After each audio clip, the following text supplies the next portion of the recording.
আসসালামু আলাইকুম সুপ্রিয় ছাত্রছাত্রীবৃন্দ, আশা করছি তোমরা সুস্থ আছো, পরিবার পরিজন সকলকে নিয়ে ভালো আছো। আমি মোহাম্মদ ইকরামুল ইসলাম, junior instructor electrical technology.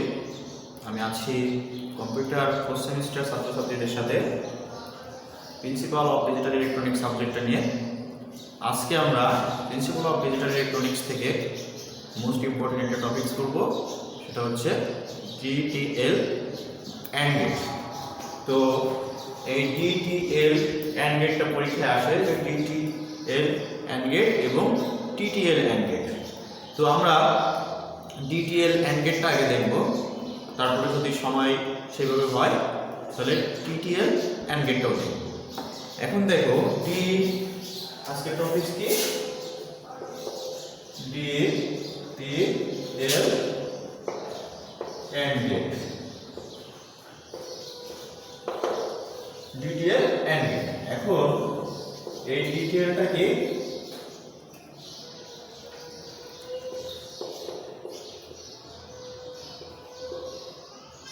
Diode,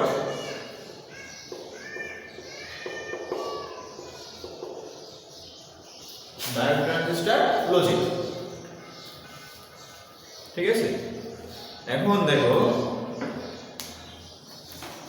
ডিটেলটা হচ্ছে ডায়োড, ট্রানজিস্টর, লজিক। তো লজিক লিখে লজিকটা বাদ দিয়ে দিলাম, তাই না? তো ডায়োড, ট্রানজিস্টর, লজিক। এখন এই ডায়োড, ট্রানজিস্টর, লজিক আমাদের পরীক্ষায় আসবে যে ডায়োড, ট্রানজিস্টর, লজিক বা ডিটিএল এর চিত্রসহ বর্ণনা দাও। তো সর্বপ্রথম আমাদের কাজ হবে কি, চিত্রটা আঁকতে হবে। তো চিত্রটা কি দেখো, চিত্র আমাদের যেহেতু সার্কিটটা কি ডায়োড, ট্রানজিস্টর, লজিক। সার্কিটটা কি ডায়োড, ট্রানজিস্টর, লজিক। লজিক ফ্যামিলিতে আমরা লজিক ফ্যামিলি চ্যাপ্টারটা বলতেছি, লজিক ফ্যামিলি নিয়ে আলোচনা করছি। সেখানে আমাদের ডিটিএল একটা অ্যান্ড গেট আছে, সেই অ্যান্ড গেটটা আমাদের ডেসক্রিপশন বা বর্ণনা দিতে হবে। এখন দেখো ডায়োড, ট্রানজিস্টর, লজিক মানে এখানে ডায়োড থাকবে আর ট্রানজিস্টর থাকবে, আর কিছু কি থাকবে? ডায়োড থাকবে লজিক ফ্যামিলির ভিতরে যে মেম্বারগুলো আছে তাদের ভিতরে থাকবে ডায়োড আর ট্রানজিস্টর। এখন আমরা একটা ট্রানজিস্টর নিয়ে দেখো, আমরা চিত্রটা এখানে আঁকি।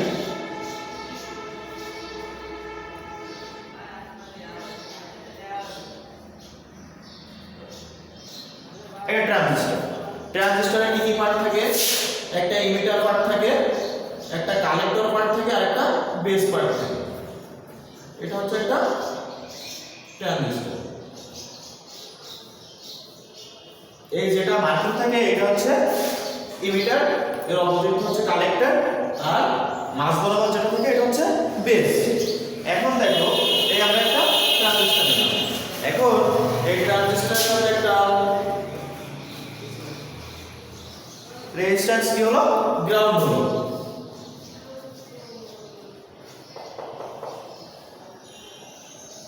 আরই বা গ্রাউন্ড রেজিস্ট্যান্স।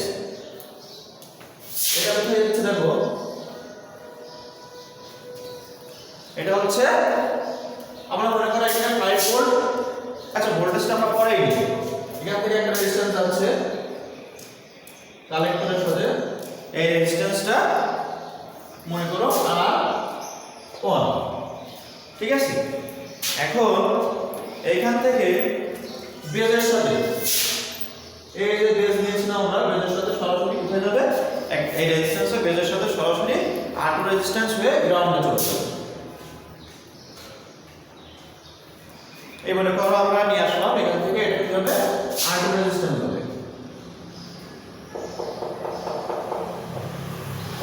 R2 রেজিস্ট্যান্স এটা কি হবে, সরাসরি গ্রাউন্ডে চলে গেছে। এখানে আমরা একটা ভোল্টেজ দিলাম মনে করো +5 ভোল্ট, +5 ভোল্ট। এখন একটা ট্রানজিস্টর আছে আর কি আসছে, রেজিস্ট্যান্স আসছে, একটা R রেজিস্ট্যান্স আর দুটো ভিন্ন রেজিস্ট্যান্স R1 এবং R2।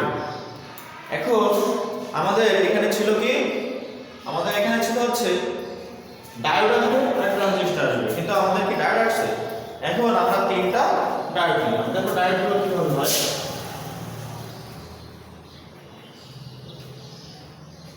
একটা ডায়োড, আর এই রেজিস্ট্যান্সের ঠিক উপরে একটা ডায়োড হবে,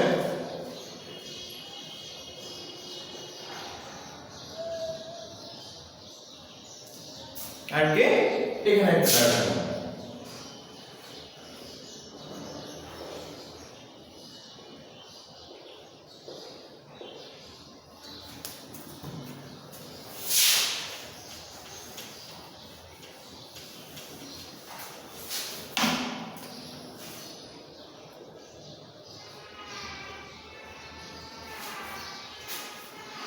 এই হচ্ছে আমাদের চিত্র।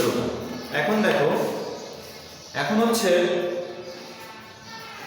এই ডায়োডগুলো আমরা কি নিতে পারি, A1 A2 A3 ধরতে পারি, ঠিক আছে।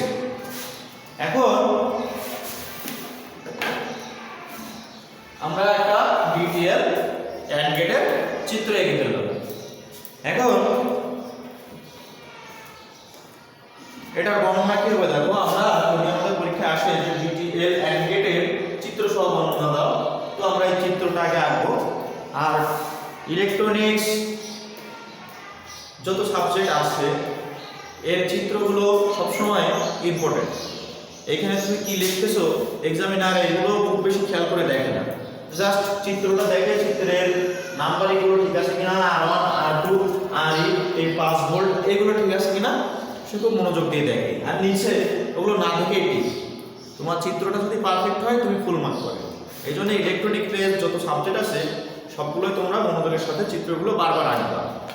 এখন দেখো চিত্রে একটি ডায়োড ট্রানজিস্টর এর AND গেটের প্রাথমিকভাবে দেখানো হয়েছে। এখন এইখানে কি R1 এবং R2 হচ্ছে ভোল্টেজ ডিভাইডার হিসেবে কাজ করে। এই যে R1 এবং R2, R1 এবং R2, দেখো R1 এবং R2 ভোল্টেজ ডিভাইডার হিসেবে কি কাজ করতেছে, এটা হচ্ছে ইমিটার। আমরা ট্রানজিস্টরের ক্ষেত্রে এটা ইমিটার জানি, এটা ইমিটার কারেন্ট, তাহলে এটা হচ্ছে কালেক্টর, এটা হচ্ছে বেস, এটা বেস, এটা কালেক্টর। এখন দেখো এই ভোল্টেজটাকে, এই যে একটা রেজিস্ট্যান্স R1 এবং R2 এই বেজের ভোল্টেজটাকে কি করতেছে, দুইটা ভাগে ডিভাইড করতেছে। তাহলে R1 এবং R2 ভোল্টেজ ডিভাইড হিসেবে কাজ করে। R1 এর আড়াআড়িতে পজিটিভ ভোল্টেজ ড্রপ, R1 এর আড়াআড়িতে পজিটিভ ভোল্টেজের ড্রপটা সেটা কি হয় দেখো, সকল ডায়োডের অ্যানোডকে ফরওয়ার্ড বায়াস সরবরাহ করে। R1 এর আড়াআড়িতে ড্রপ হচ্ছে ভোল্টেজ, R1 এর আড়াআড়িতে যে ভোল্টেজটা ড্রপ হবে, R1 এর আড়াআড়িতে যে ভোল্টেজটা ড্রপ হবে, তার মানে কি এখান থেকে মনে করো এই পর্যন্ত যে ভোল্টেজটা ড্রপ হবে সেটা কি করে, সকল ডায়োডের অ্যানোডকে ফরওয়ার্ড বায়াস সরবরাহ করে। সকল ডায়োডের অ্যানোড হচ্ছে পজিটিভ সাইড, ক্যাথোড হচ্ছে নেগেটিভ সাইড, তাহলে অ্যানোডকে কি করতেছে, ফরওয়ার্ড বায়াস সরবরাহ করে। ফলে ডায়োডগুলোর ক্যাথোডে কোনো ইনপুট ভোল্টেজ না থাকায়, ক্যাথোডে কি থাকবে, কোনো ইনপুট ভোল্টেজ নেই, তো ইনপুট ভোল্টেজ না থাকায় এরা সাধারণভাবে কন্ডাকশন করে। যেহেতু এইখানে পজিটিভ বা ফরওয়ার্ড বায়াস প্রয়োগ হচ্ছে আর এইখানে কোনো ভোল্টেজ নেই, তাহলে এরা কি করবে, এরা কন্ডাকশন করে বা পরিবহন শুরু করে। এই অবস্থায় x বিন্দু শূন্য হয়। এই x বিন্দু বলতে কি, এই যে ভোল্টেজ ডিভাইডারের যে বিন্দুটা এটা হচ্ছে x বিন্দু, এর এই জায়গার মানটা কি হয়, শূন্য হয়। অর্থাৎ x বিন্দু ডায়োড দ্বারা গ্রাউন্ডের সাথে শর্ট হয়ে যায়। এই x বিন্দুটা এই তিনটা ডায়োড এবং গ্রাউন্ড এটার সাথে কি হয়, শর্ট হয়। এটা হচ্ছে গঠন প্রণালী। গঠন প্রণালীটা আমরা আরেকবার দেখি। গঠন প্রণালীটা এই R1 রেজিস্ট্যান্স এবং R2 রেজিস্ট্যান্স কি করে, ভোল্টেজ ডিভাইডার হিসেবে কাজ করে। তো ভোল্টেজ ডিভাইডার হিসেবে যখন কাজ করতেছে, R1 এর আড়াআড়িতে ড্রপকৃত পজিটিভ ভোল্টেজ, এই যে R1 এর আড়াআড়িতে আমরা একটা ভোল্টেজ দিয়েছি না, R1 এ আমরা একটা পজিটিভ ভোল্টেজ ড্রপ হচ্ছে, সেই ভোল্টেজটা এই ডায়োড ত্রয়ে, এই যে একটা ডায়োড আছে তাদের অ্যানোড কি পজিটিভ সাইড, অ্যানোডকে কি করে, ফরওয়ার্ড বায়াস প্রদান করে। তো ফরওয়ার্ড বায়াস যদি প্রদান হয়, আমরা জানি কি ডায়োডের বৈশিষ্ট্য হচ্ছে যদি ফরওয়ার্ড বায়াস প্রদান হয় তাহলে সেটা হচ্ছে অনেকটা শর্ট সার্কিটের মতো কাজ করে বা ইলেকট্রিসিটি পরিবহন করে। আর যদি এই ডায়োডগুলো রিভার্স বায়াস প্রদান করে তো ওয়াশিং রেজিস্ট্যান্স প্রদান করে বা এটা বিদ্যুৎ বিচ্ছিন্ন করে দেয়। তো যেহেতু এখানে ফরওয়ার্ড বায়াস প্রাপ্ত হচ্ছে সেহেতু কি হয়, দেখো ফরওয়ার্ড বায়াস প্রাপ্ত হলে এই ডায়োডগুলো কন্ডাকশন করে, ঠিক আছে। এখন এই ডায়োডগুলো যেহেতু কন্ডাকশন হয় এবং ডায়োডের কি দেখো ক্যাথোড বা নেগেটিভ সাইডে কোনো সোর্স নেই, তার মানে কি কোনো বাধার সম্মুখীন হচ্ছে না, ডায়োডগুলো সরাসরি কন্ডাকশন করছে। এই অবস্থায় কি হয়, ডায়োডের যে প্রথম বিন্দু বা অ্যানোড বিন্দু তিনটি এক্স বিন্দুতে প্রেরিত হয় এবং সেটা শর্ট হয়ে কি করে গ্রাউন্ডের সাথে সম্মিলিত হয়, অর্থাৎ এই এক্স বিন্দুর মানটা হচ্ছে শূন্য হয়। এটা হচ্ছে এই ডিটিএল অ্যান্ড গেটের গঠন। এখন এটা কিভাবে কাজ করে সেটা আমরা একটু দেখব। দেখো কার্যপ্রণালীটা হচ্ছে A1 A2 এবং A3 এর যে কোনো একটি যদি গ্রাউন্ড বা শূন্য লেভেলে থাকে,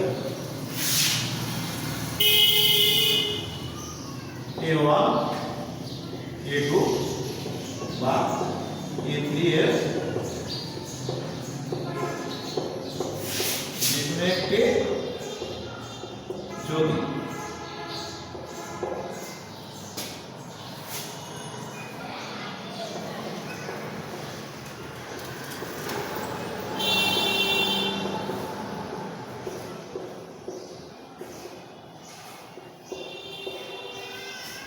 এই A1 A2 বা A3 এর যে কোনো একটি কি হবে, যদি গ্রাউন্ড লেভেলে থাকে তবে ডায়োডগুলো ফরওয়ার্ড বায়াস পাওয়ার কারণে এই যদি গ্রাউন্ড যে কোনো একটি যদি গ্রাউন্ড বা জিরো লেভেলে থাকে তাহলে ডায়োডগুলো ফরওয়ার্ড বায়াস পাওয়ার কারণে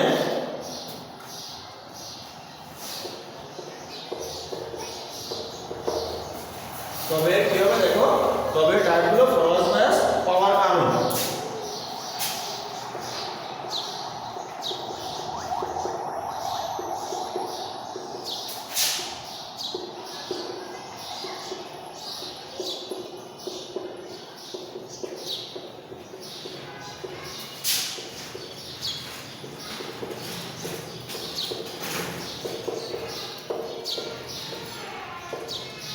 ডায়োডগুলো কি হবে ফরওয়ার্ড বায়াস পাবে এবং এই ফরওয়ার্ড বায়াস কারণে এক বিন্দুতে জিরো থাকবে, এক বিন্দুতে কি হবে জিরো থাকবে।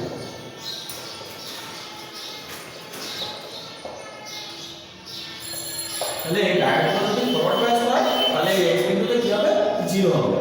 এই বিন্দুটা আমরা একটু বড় করে এই বিন্দুতে কি থাকবে জিরো থাকবে, এই এক বিন্দুতে জিরো থাকবে এবং এই ট্রানজিস্টরটা হচ্ছে মনে করো কিউ ট্রানজিস্টর। তাহলে ট্রানজিস্টর এবং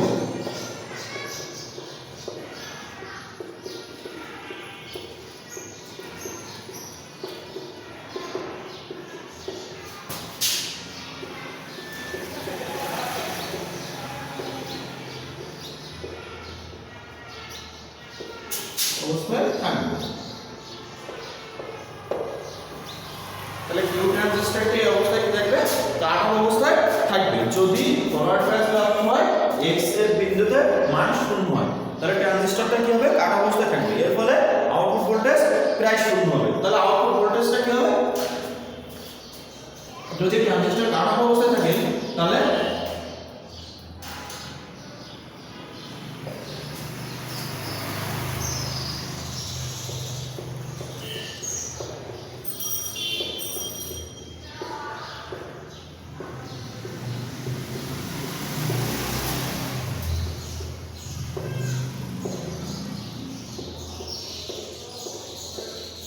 যদি ট্রানজিস্টর কাট অফ অবস্থায় থাকে তাহলে আমরা আউটপুট ভোল্টেজ কি পাবো প্রায় শূন্যর কাছাকাছি থাকবে, ঠিক আছে।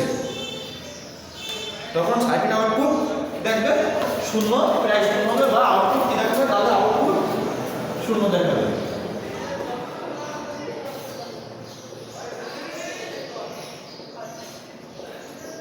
শূন্য দেখাবে। তাহলে ট্রানজিস্টর যদি কাট অফ অবস্থায় থাকে তাহলে আউটপুটটা কি দেখাবে শূন্য দেখাবে। এখন আবার যদি সবগুলো ইনপুট প্লাস 5 ভোল্ট থাকে, এই সবগুলো ইনপুটে যদি আমরা প্লাস 5 ভোল্ট দেখি, দেখো আবার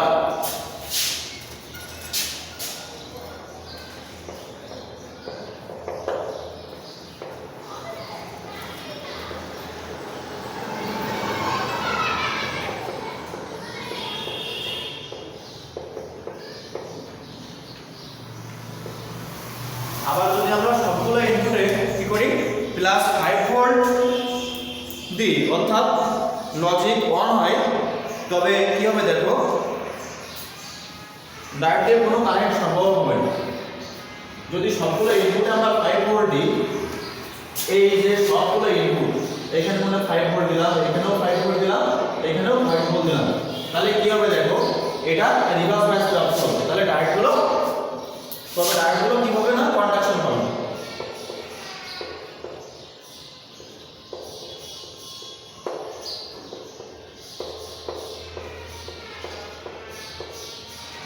কন্ডাকশন পাবে না।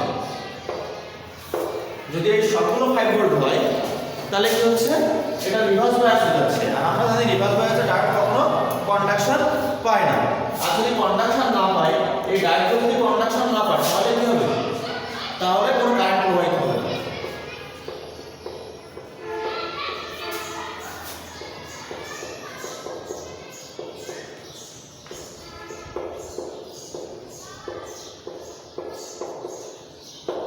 তাহলে কি হবে না, কোনো কারেন্ট প্রবাহিত হবে না। এখন তখন x বিন্দু কি থাকবে, তখন এই এখানে যখন কারেন্ট প্রবাহিত হবে না, তখন এই 5 ভোল্টটা এই x বিন্দুতে থাকবে। তার মানে কি x বিন্দুতে তখন কি থাকবে, x বিন্দুতে প্রায় 5 ভোল্ট থাকবে। অর্থাৎ আমরা এখানে লিখি, তখন কি হবে দেখো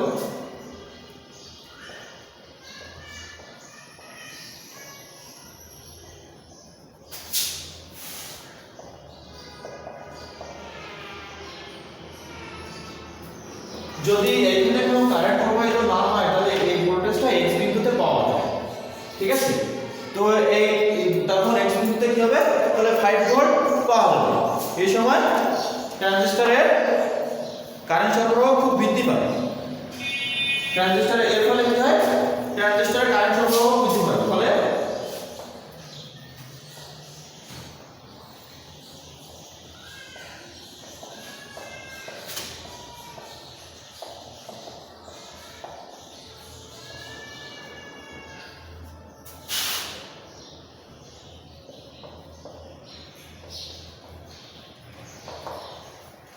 ফলে কি হয়, ট্রানজিস্টরের কারেন্ট সরবরাহ খুব বৃদ্ধি পায় এবং এই RE ইমিটার রেজিস্ট্যান্স বা আর্ক রেজিস্ট্যান্সের মধ্য দিয়ে ভোল্টেজ ড্রপ আউটপুট দিতে পাওয়া যায়।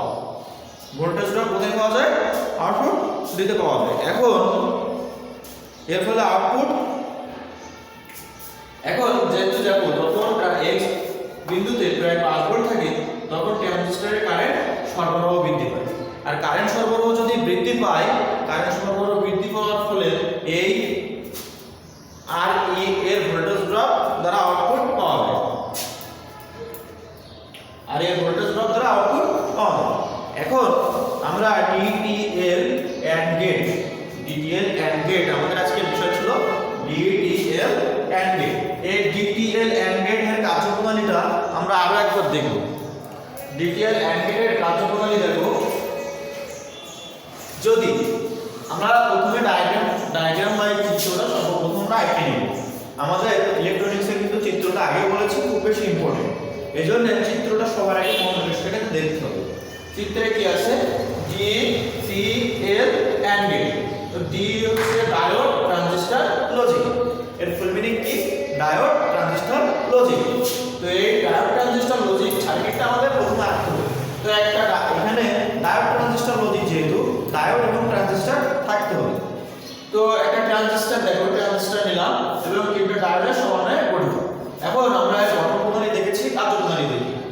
A1 A2 A3 এর যে কোনো একটি যদি গ্রাউন্ড বা জিরো লেভেলে থাকে, এর যে কোনো একটি A1 A2 এবং A3 ইনপুটের যে কোনো একটি যদি গ্রাউন্ড বা জিরো লেভেলে থাকে, তবে এর ডায়োডগুলো কি হয় ফরওয়ার্ড বায়াস প্রাপ্ত হয়। এর যে কোনো একটি যদি জিরো লেভেলে থাকে তাহলে কি হবে ডায়োডগুলো ফরওয়ার্ড বায়াস প্রাপ্ত হবে। এবং ফরওয়ার্ড বায়াস যদি পাই তাহলে কি হয় x বিন্দুতে তখন জিরো থাকে। এই x বিন্দু ডায়োডগুলো যদি ফরওয়ার্ড বায়াস প্রাপ্ত হয় তাহলে x বিন্দুতে জিরো থাকে। ঠিক আছে, কারণ এগুলো কন্ডাকশন হচ্ছে, ডায়োডগুলো ফরওয়ার্ড বায়াস প্রাপ্ত হওয়া মানে কন্ডাকশন হওয়া। এখন যদি ডায়োডগুলো কন্ডাকশন হয় তখন ট্রানজিস্টরটা কি অবস্থায় থাকে কাট অফ অবস্থায় থাকে। এর ফলে আউটপুট ভোল্টেজ শূন্য হবে। ট্রানজিস্টর যদি কাট অফ অবস্থায় থাকে তাহলে ট্রানজিস্টরের আউটপুট শূন্য লেভেলে ধরা হবে। এখন আবার যদি সবগুলো ইনপুটে 5 ভোল্ট সবগুলো ইনপুটে প্রয়োগ করা হয়, প্রতিটা ডায়োডের ইনপুটে আমাদের কি আছে দেখো ক্যাথোড সাইড, অ্যানোড সাইড মানে পজিটিভ সাইড, ক্যাথোড সাইড মানে নেগেটিভ সাইড। এখন নেগেটিভ সাইডে 5 ভোল্ট, তার মানে কি হচ্ছে আমরা ফরওয়ার্ড আর রিভার্স বায়াস করেছিলাম, যদি প্লাসের সাথে সোর্সের প্লাসের সাথে ডায়োডের প্লাস যুক্ত হয় সেটা হচ্ছে ফরওয়ার্ড, সোর্সের প্লাসের সাথে ডায়োডের মাইনাস যুক্ত হয় সেটা হচ্ছে রিভার্স। তো এইখানে দেখো এখানে প্লাস 5 ভোল্ট যুক্ত করছি, প্রত্যেকটা ইনপুটে যদি আমরা প্লাস 5 ভোল্ট যুক্ত করি তো প্লাস 5 এর সাথে এই ডায়োডের মাইনাস সাইড যুক্ত হচ্ছে, তার মানে এটা রিভার্স বায়াস। আর আমরা বায়াসিং থেকে জানি রিভার্স বায়াস এবং ফরওয়ার্ড বায়াসের সংজ্ঞা থেকে জানি যে রিভার্স বায়াস যখন প্রাপ্ত হয় তখন ডায়োড হচ্ছে কন্ডাকশন পায় না, অর্থাৎ বিচ্ছিন্ন হয়ে যায়। আর যদি ফরওয়ার্ড বায়াস পায় তাহলে ডায়োডটা কন্ডাকশন পায়। তো আমরা যদি A1 A2 এবং A3 ইনপুটে প্লাস 5 ভোল্টেজ প্রয়োগ করি তাহলে কি হবে এটা রিভার্স বায়াস প্রাপ্ত হবে, ডায়োডগুলো কি হবে রিভার্স বায়াস প্রাপ্ত হবে। আর ডায়োডগুলো যদি রিভার্স বায়াস প্রাপ্ত হয় তাহলে আমরা জানি কন্ডাকশন পাবে না, কন্ডাকশন পাবে না মানে হচ্ছে কোনো কারেন্ট প্রবাহিত হবে না। তো যেহেতু কারেন্ট প্রবাহিত হবে না এই ডায়োডগুলোর ভিতর দিয়ে, সেহেতু এই প্লাস 5 ভোল্টটা এই x এর এখানে পাওয়া যায়, তখন x এর মান কি পাওয়া যায় প্লাস 5 ভোল্ট পাওয়া যায়। ফলে ট্রানজিস্টরে কারেন্ট প্রবাহ বৃদ্ধি পায়। এখন ট্রানজিস্টরে যখন কারেন্ট প্রবাহ বৃদ্ধি পাবে, দেখো যেহেতু কারেন্টটা এই দিক দিয়ে বেরোচ্ছে তাহলে নিশ্চয়ই কারেন্টটা এই দিক দিয়ে ঢুকতেছে আর এই দিক দিয়ে ঢুকতেছে। এখন দেখো ট্রানজিস্টরের যখন কারেন্ট প্রবাহ বৃদ্ধি পায় তখন এই RE রেজিস্ট্যান্স, এটা তোমরা লিমিটার রেজিস্ট্যান্সও বলতে পারো, আপ রেজিস্ট্যান্সও বলতে পারো, যেহেতু R এর সাথে সংযুক্ত লিমিটারের সাথে সংযুক্ত। এখন এই RE রেজিস্ট্যান্স এর ভোল্টেজ ড্রপ দ্বারা আউটপুট পাওয়া যায়। এটা হচ্ছে DTL বা ডায়োড ট্রানজিস্টর লজিক এর বর্ণনা এবং এর কার্যপ্রণালী। তো আশা করছি তোমরা এই DTL অ্যান্ড গেটটা খুব মনোযোগের সাথে করবা, এটা পরীক্ষায় অনেক আসে। তো এই DTL অ্যান্ড গেট যেটা সেটা তোমরা যদি চিত্রটা ভালো করে বুঝো এবং বর্ণনাটা পড়ো চিত্রের সাথে মিলিয়ে মিলিয়ে, তাহলে খুব সহজে বুঝতে পারবে। তো আজকে আমাদের ক্লাস এই DTL অ্যান্ড গেটে শেষ করছি। আগামী দিন আমরা DTL, এটা হচ্ছে DTL অ্যান্ড গেট। আরেকটা ইম্পর্টেন্ট বিষয়বস্তু আছে এখানে, সেটা হচ্ছে TTL NAND গেট।